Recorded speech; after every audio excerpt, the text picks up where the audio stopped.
I'm Aryeh Schwartz, and welcome to the Winsidr Show, where it's all about the W. The W continues to get bigger. Part of that growth has been more and more opportunities in the U.S. for WNBA players. Part of that growth has been the expansion. With more and more roster spots and the international game stronger than ever, I'm excited to dive into the world of overseas basketball with my guest today, Antonia Peresson.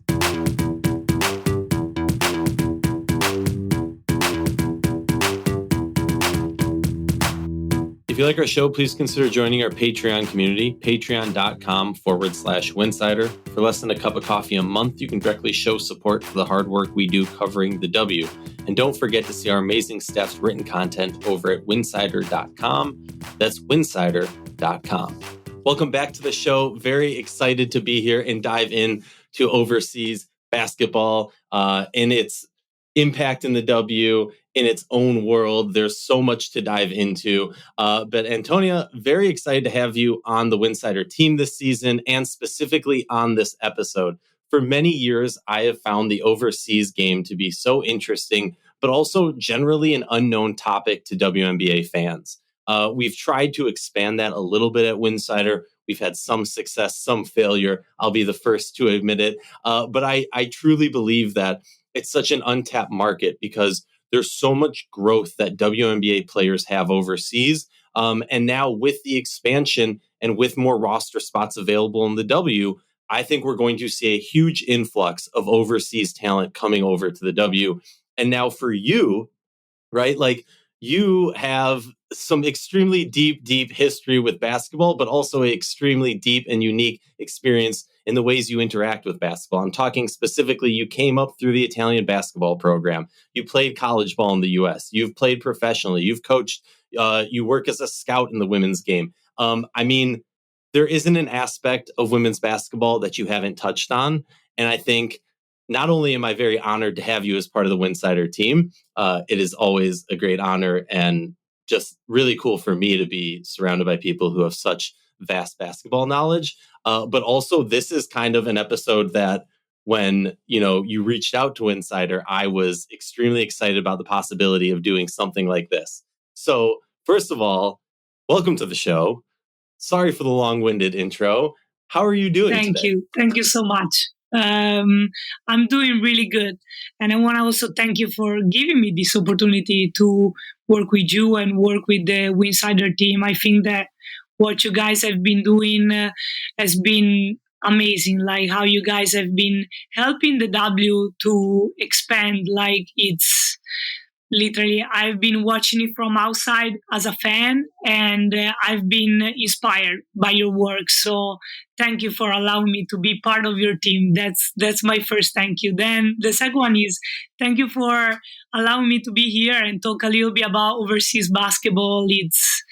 It's fun. I think it's always a fun conversation, a little bit of a conversation that it's not really known. So a lot of people are scared to touch a topic that it's a little bit a gray area. Let me put it like that, because not too many people, as in Italy and in Europe, there is not too much knowledge about the college world or the WNBA. I feel like that it's a little bit the same way in the US. A lot of people do not know too much what is going on in Europe. And I can tell you that I'm here and a lot of fun things are going on. So I'm glad that we can talk about it right here. So I have to ask you first, right off the bat, you're coming off of a big game in the semifinals.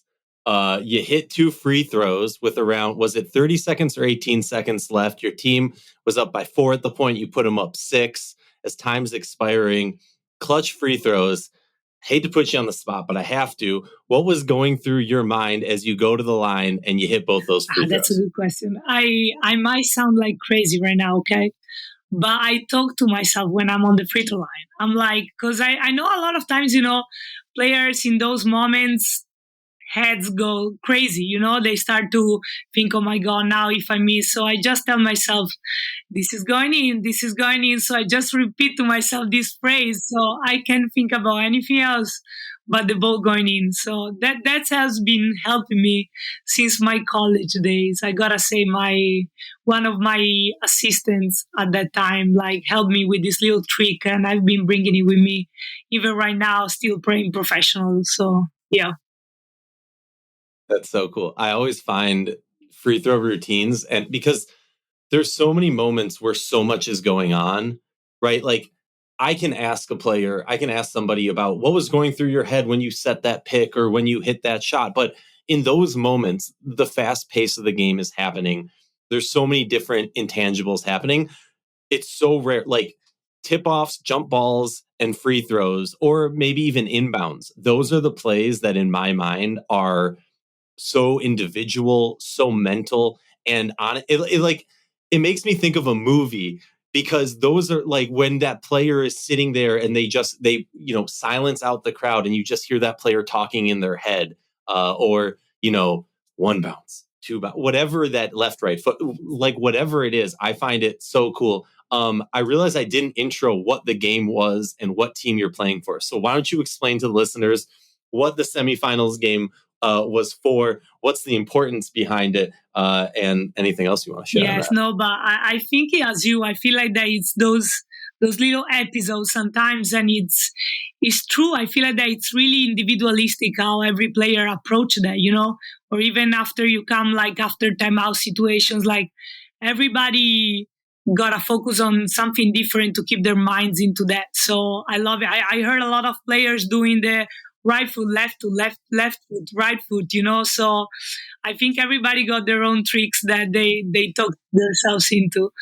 But so this season I'm playing in A2, which is the second league in Italy. Last year I was in the first league.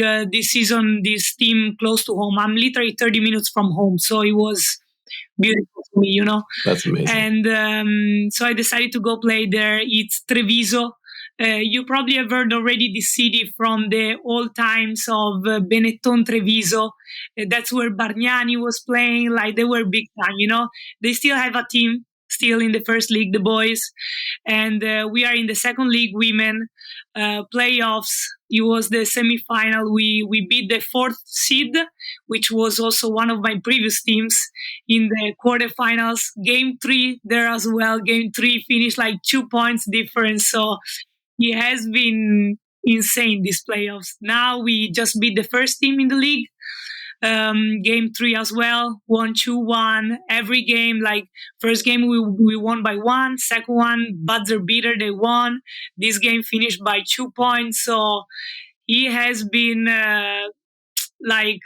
a really tough playoffs, but we have pulled it through. I love what my team have been doing. We're putting the heart on the line. We have been growing much closer in these playoffs, and it's showing on the court. So I'm loving it. I'm really loving it, because I feel like that each one of us deserve it a lot. The coach he is an amazing coach. He should be coaching at the higher level. So he has been fun, and I hope it keeps being fun. We're going to have the final starting in 10 days against another really good team.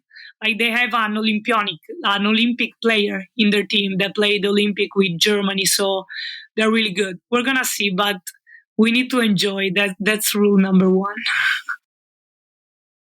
Enjoy the next 10 days. The build-up maybe might be more exciting than that, But okay, so very excited for that. I'm going to have to definitely watch those games. Maybe we'll have a little Winsidr viewing party. But let's dive into overseas basketball. Now, obviously, things have changed over the years. I am, I'm like a preschool knowledge in comparison to your PhD in overseas basketball. So bear with me. But maybe it'll be helpful for the listeners because they're probably a little bit closer to my knowledge. So in the past, throughout the many years, right, there's been different Russian powerhouse teams. There was a period of time where, the Chinese league was really getting powerhouse major professional players from the W.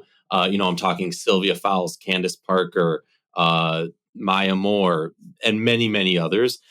Everybody obviously knows about Ekaterinburg, who obviously famously had a variety of different players throughout the year. I mean, their team was basically an all-star game throughout since the war in Ukraine. The Russian league has not been as attended by WNBA players, which was obviously also seriously impacted by Brittany Griner's wrongful arrest and that whole situation. I was actually looking recently because I found it quite interesting to see that there is, I believe, still two American players, American-born players, who I think they also have like Russian citizenship or European citizenship, who are playing for ECAT, Alex Bentley and Megan Walker, I want to say, which was just interesting. And I believe, correct me if I'm wrong, they're still not in like the major Euro League, right? Like they're still Euro League, no Euro Cup. Yeah. Exactly. And so then the other kind of big powerhouse team, from my knowledge, again, correct me if I'm wrong, was Fenerbahce from Turkey.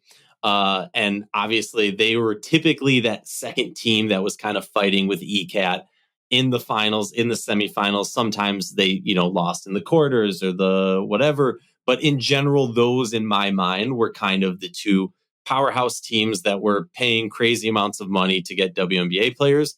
And also for me, that's how I kind of tried to peek into the overseas world of non-WNBA players. Who was on, ECAT or Fener? Who was on, I'm not even going to try and butcher it, but there's the Saccio, the Italian team. I'm totally butchering it. Yeah. That at times, Schio. What is it? Thank you. Yeah, way off. Way off. English is barely my strong suit, so give me a break. If you read it like that, you would never say it's Schio, so.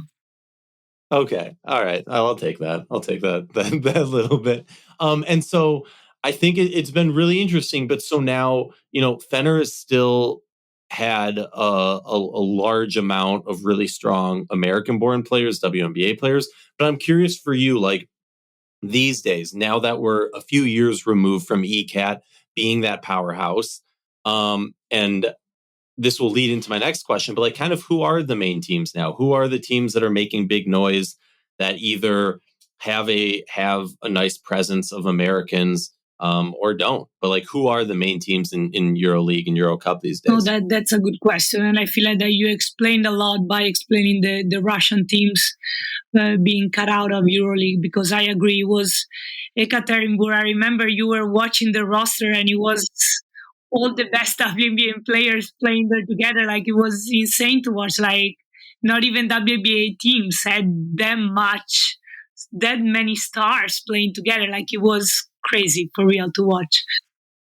There was also, what was it, Dynamo Kursk or something that was also at times had some really, like there was, it's pretty crazy. I remember I don't even remember what year it was, but there was like Players Tribune or something that did a short doc with Simone Augustus, in my opinion, the greatest basketball player of all time, and Nneka Ogwumike, who are both overseas with Dynamo, and kind of did like a day in the life with them, and it seemed crazy. Sorry. I love it. I love it. No, it's true. It was, and I remember a lot of Russian teams were also paying WNBA players more to not go to the WNBA. Like it was almost the opposite. Right now there is the like prioritization rule, WNBA, but it was literally almost the opposite. But, well, you said, I feel like that now Russian teams are out of the pictures. Fenerbahce is still a powerhouse. Like this year they had Gabi William, Messiman, Nayara Saballi, McBride towards the end, Tina Charles. They still had a roster that was Alleman. They still had a roster with plenty of WNBA stars. But I also liked watching other European teams like from Spain, Italy, Schio itself, also Aryeh that right now is competing in EuroLeague as well. But, you can see also Praha this year, USK, that they won the EuroLeague actually. They had a lot of European talents outside of Brianna Jones and Ezzy McBagor that were dominant in the paint, but they had off as a first sub, Mezeoff from the Netherlands. They had Aryeh, which had amazing games like EuroLeague. She has been really, really good. French player, Oblak from Slovenia, starting point guard. They also had Maria Conde, who didn't play because she was injured. Like, it's been, I loved watching also this European player that had been having chance in the W, some not, but they had been playing their roles extremely well and helping teams that did not have all of these WNBA stars get into the top. Well, another team similar, I would say, on how it was put together, the roster was Mersin. I mean, Kukurova. They had Natasha Howard, Carly Samuelson, Marine Johannes, Rupert. They had a lot of talents as well, Yvonne Anderson. I really enjoyed watching the final six of the EuroLeague. It was like watching literally like WNBA. Like, I gotta tell you that, but with a lot of European system style that was inserted on it, but I really enjoyed it. So to go back and answer to your question, Praha has been a really good teams lately. I mean, last year they finished fourth, I believe. Yeah, this year fourth. Yeah, I don't want to say something wrong. I think so, fourth. Skio has been a powerhouse as well. Last year they finished third. This year they were again final six. There are the regular Spanish teams, Avenida, Zaragoza has been really growing, Girona. Then what else? Well, in France there is Targo Bourges, there is Basket Landes. I feel like that these are the main like top 10 teams. And I gotta say that a lot of these teams still have a lot of WNBA players. It goes back though to having the numbers, because a lot of leagues have are required on numbers that you gotta follow. So that's stopping some teams to be at that level. For example, Italy itself, I can tell you that in the first league you cannot have more than 4 foreigns. So Skio has 4 foreigns. They have Juhas, Dojkic, Laksa, Salaun, but that's it.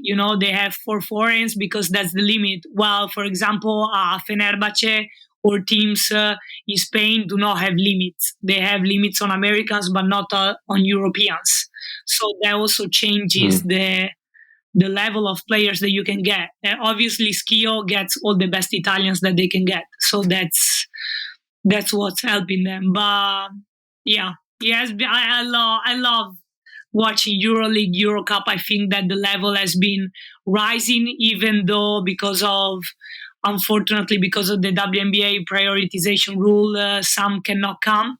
I say unfortunately because I am super pro for the league to keep, expanding and growing. So I understand prioritizing the league. Like, I understand it gotta be a priority. On the other side, as a European player and a European fan, I'm sad to miss out on those WNBA stars. Until 2-3 years ago, we had Marina Mabrey dominating in the finals in Italy with Skio. We had Erika Hemby.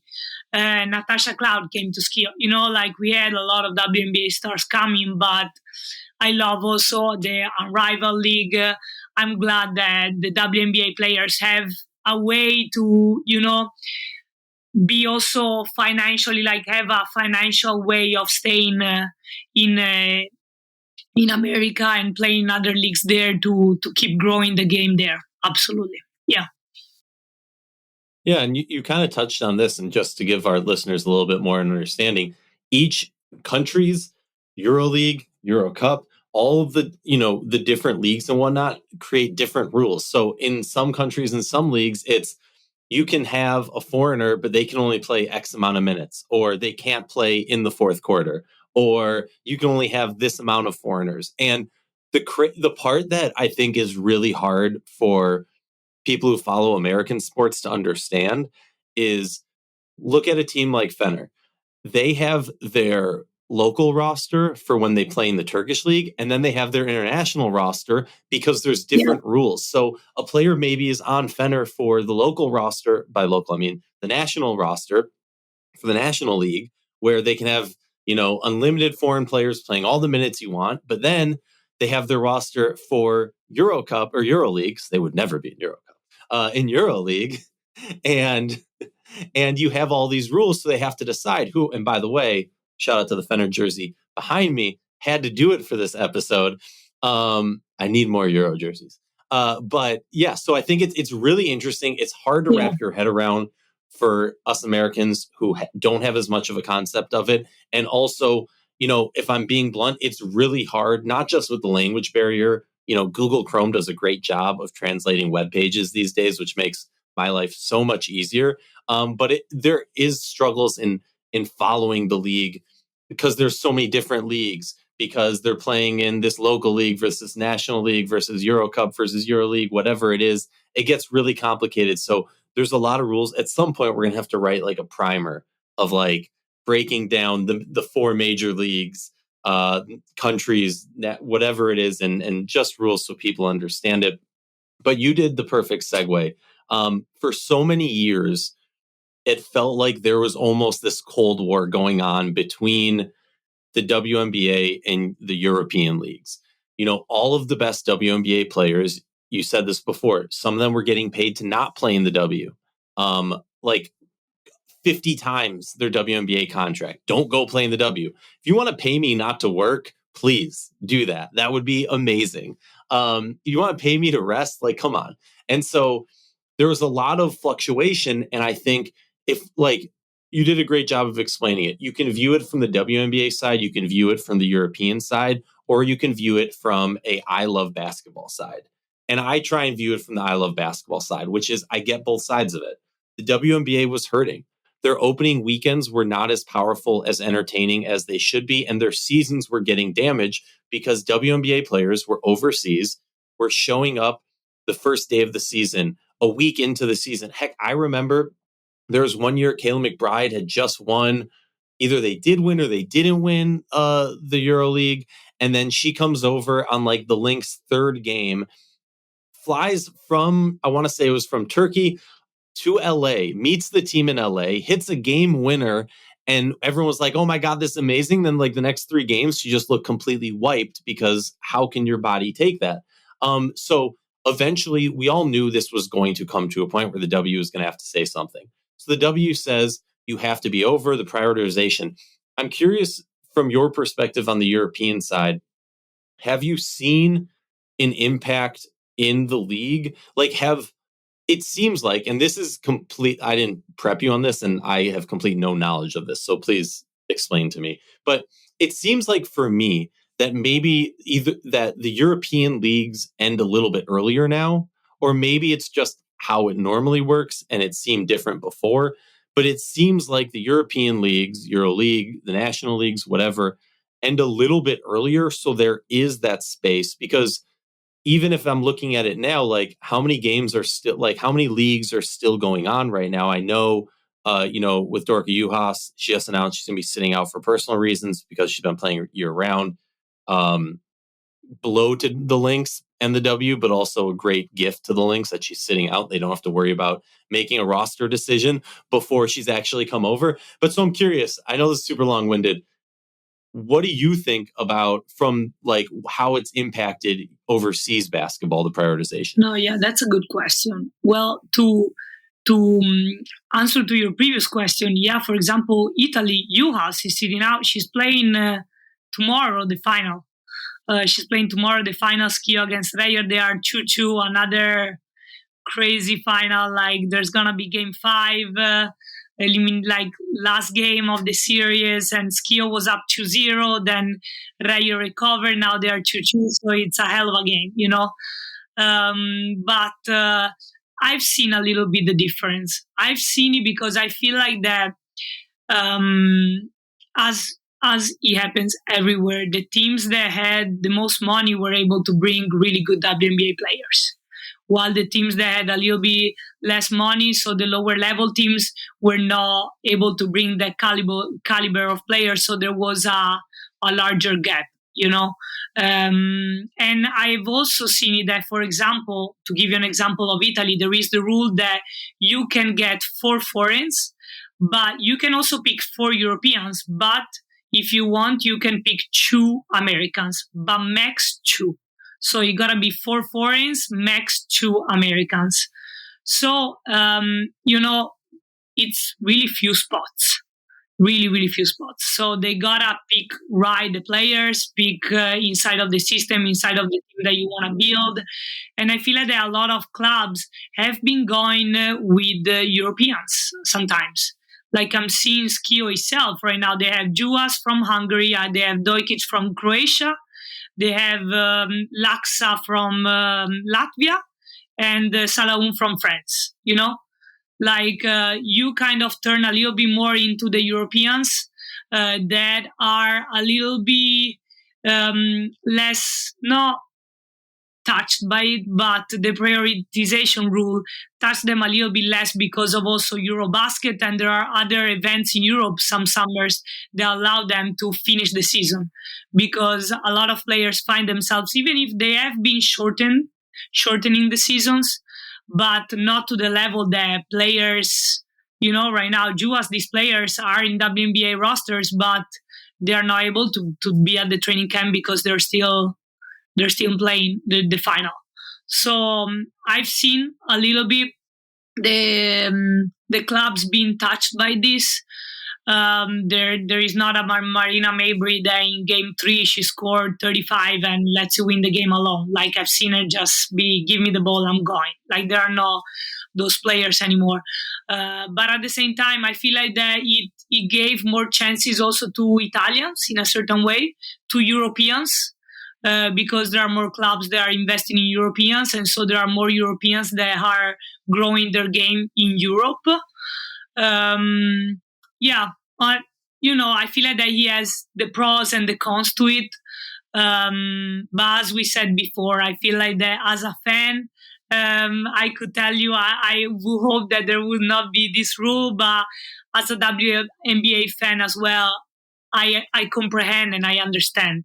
I understand that it's necessary for players to get there and not miss out. Yeah. So I know you have an article coming out soon over on Winsidr. Shameless plug. Everyone should go check it out. Touching on non-WNBA players who WNBA fans should have a little bit of a peripheral vision, keep their eyes out for, just names you should know. And I think that's perfectly timed, obviously. With the expansion of the W, we got 2 more teams coming. And I mean, we've seen in Connecticut, in Golden State Valkyrie, in Phoenix, it's not just that we're seeing more teams, so there's more roster spots. It's also a lot of these teams have put so much money into their top heavy, into their superstars, into their starting 5, that then they need to find players that don't have as much WNBA experience, that would still be on rookie scale contracts, things like that, who can still provide depth and help. And so I see a lot of teams turning towards overseas to say, hey, you have experience playing professionally. We need someone with a skill set in that who, naturally would be on the lower scale of the payout. And for so long, there's kind of been, I've talked to coaches in the past where they're like, yeah, we can convince overseas players to come to America for the summer because, hey, we're paying you a little bit and you get a free trip to America to all these sites. Well, now as the W is growing and the new CBA is going to come, now it's also going to be like, and we can actually pay you a little bit of good money. It's not just going to be, hey, we're paying you on the lower end, come on over, get a free trip to America and view the sites, enjoy a summer. But I'm curious for you, don't get into it too much, but just give me sprinkle a couple names from your article, if you don't mind, that people should be aware of. No, okay. I don't want to drop too many names. No, I can tell you that I studied from a list of 20 because I was undecided if I wanted to go with 20 or 10. That I opted up with 10. So I'm gonna start with some names that I had in the 20 but didn't make the cut, which are names that you probably already know, though. Well, I could start from Yagupova, but that wouldn't be fair. I feel that would be. I was going to say, when I read the list, I was like, I get why you didn't put her in. But like, I just want WNBA fans to understand that Yagupova is from my perspective, she is arguably the greatest basketball player never to play in the W, and everyone's going to go Cheryl Miller, but I'm saying she is a player in modern day. We have, like, Cheryl Miller, there's not the film of it. We don't, we didn't see her drop 100 in high school. Iguipova, we have watched be a dominant force going up against the best players in the world for years. Sorry, and I'm obsessed. Also, because somebody once said she's my doppelganger. So I am like flattered beyond, but yeah. Continue. No, but yeah, she was the first name. I wasn't decided to put her literally as the 10th, but I was like, it would be even too obvious, as you said. I feel like that even before this rule, when there was the Ekaterinburg of the situation, she was dominant, like against WNBA players and WNBA teams almost, because Ekaterinburg was a team full of WNBA players. So and even right now, she just brought Valencia to the winning the Spanish, season, the Spanish championship. She is just a different level. To me, she's the best that, as you said, the best non-WNBA player that fans had not the chance to see. So she was in the list, absolutely. Another one that didn't make it was Mariella Fazula. I don't know if you ever heard of her. Maybe from college days. No. She played first in Boston College, then she transferred to Vanderbilt. And then in Europe, she had been playing between Avenida she has been playing Avenida, and she has been beautiful to watch, in my opinion. Like, her skill set already in the States, she was like ACC first team, same in the SEC. Like, her skill set, her underhand, like her footwork around the basket, she's elite. She's like a player from old school, but that brings everybody to school, literally, in the post. Like, she's really beautiful to watch. Who else? Well, a friend of mine that I gotta say her name though, also from college days, Elisa Penna. She played at Wake Forest. She was in the Italian national team. Wake Forest, she was literally one of after Derica Hamby left, it was Elisa's Penna Award there. Literally, like, she killed it there. And she's in Europe. She was top 10 Italian players in the league, second Italian scorer in the league. Her team finished fourth the season. She averaged more than 15 points a game. Like, she was elite, like a forward that can play 2, 3, 4, 6'3", a shot that it's unguardable. Like, and I played with her, when I was young. This is gonna be a fun story for you. She's my age, and Zandalazzini was a year under us, and basically there was her and Zandalazzini playing together. They were just, you couldn't defend them, because they were playing the 3 and the 4, alternating, 2 hell of a shooters, tall wings that can do a little bit of everything, score from every part of the court. Like, we had a lot of success with our national teams with those two, definitely. Well, and to tell you, so cool. Let me drop maybe one player that made it to the list. Literally, I started the list with this player, but because I was impressed. I saw her playing live. I was impressed. I played against her in college when she was in Syracuse. Fondren, that's her last name. She graduated from Syracuse 2016. That she went ahead and played overseas some years, and this year she came to Italy. She went to play in the team where I was playing last year, Faenza Basket Project, and they had a team that was predicted to finish last, like in the last standings of the league, because they had literally all young Italians, never experienced the first league, and they brought her in and other 2 Europeans. She had the best season of her career. She was top 10 in scoring, rebounding, assisting. She had like 3 triple doubles, like had 3 games over 40 of evaluation. Like, she was a guard with a elite IQ, passing skills that I really rarely seen, those passing skills. And she just elevated everybody around her. That was beautiful to watch.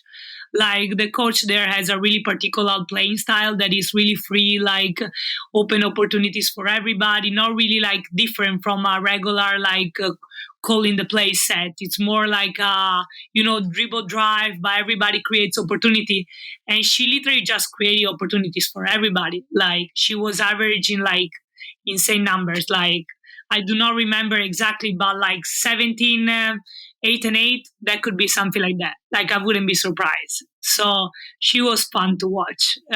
She's 32 years old, but I feel like that if anybody wants to bet on a guard she was an elite defender as well. Like she was number 1 in steals in Italy as well. Like she just filled up the stat sheet day in and day out in Italy, which is a league in which, there are a lot of other really good players, WNBA also players, a lot of good Europeans, and she just was not scared of competing against them, and she just put the team on her back and led them to the first time ever that the team reached the playoffs. So it was fun to watch this story unfold from outside, Yeah, no, I mean, that's a really good point. I think what we're going to see in the future of the W is you're going to see kind of two camps of players. You're going to see those young prospects. I'm talking about like a Sika Kone, a Kosu. You're going to see those players. Those are those players that are maybe on the younger side that have so much potential. And then you're also going to see, players who have played, who are a little bit older. And I hate this. This is like my biggest pet peeve when a player comes from overseas and they're like 32, 33, and then the whole season it's this 33-year-old rookie. And it's like, okay, they've been playing professionally for like 15 years. Let's chill out. But those are the types, because they are going to be, like I said before, on that rookie scale. So it allows you a little bit more flexibility with your roster and your cap space. There's Kosu, who a lot of people thought was going to be a stash. Pick and stash for Minnesota. Maria Vadiva, who's no longer going by Vadiva since she got married, but I can't pronounce her new last name. Apologize. Chechi Zandalicini, as we discussed a little bit. Marine Johannes, Julie Van Loo, to name a few. But is there a player that I haven't mentioned, a European player who's coming over to the W this season, that you're like, oh, I'm excited to see what she can do in the W? That's a good question. Well, I have one in my head, Carla Leite, Valkyries. She was the MVP of the finals of Eurocup with, now I'm going to struggle to say this name because it's in French. Villeneuve. I'm not alone. She's good. She got that French talent with her, that we have seen Johannes bring first, but she's like that, and I really love her game.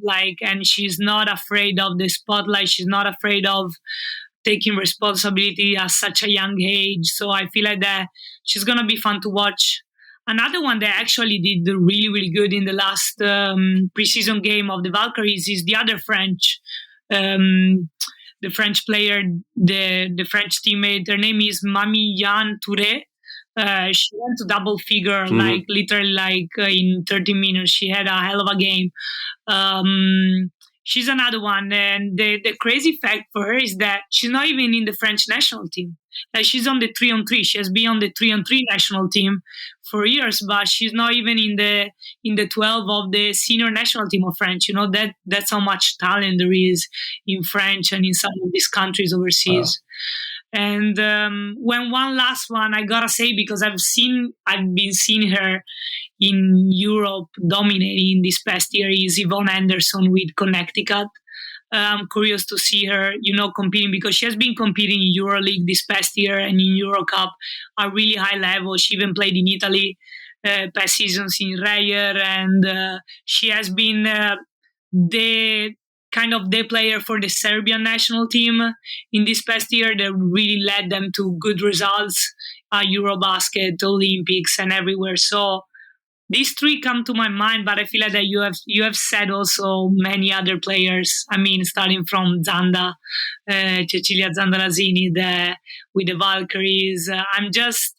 looking forward to see all of these players that come there, compete, and compete for a spot in the best league in the world and can showcase their talents. I feel like that he has been, as the game has been growing, also the Europeans that have been coming, their talents have been growing, I'm seeing even, the New York Liberties of last year, so many internationals were in that team, Phoebe that played a crucial role for them, Niara Saballi. They're just, I could keep going for ages, but I'm just really glad that the WNBA are embracing also the European talents, because I think that it can help the game. And a lot of these Europeans bring a different flair to their game, like they come from a different foundation of styles. So I like that they can come there, bring it to the game, and some have a lot of success, some a little struggle at the beginning, which is normal.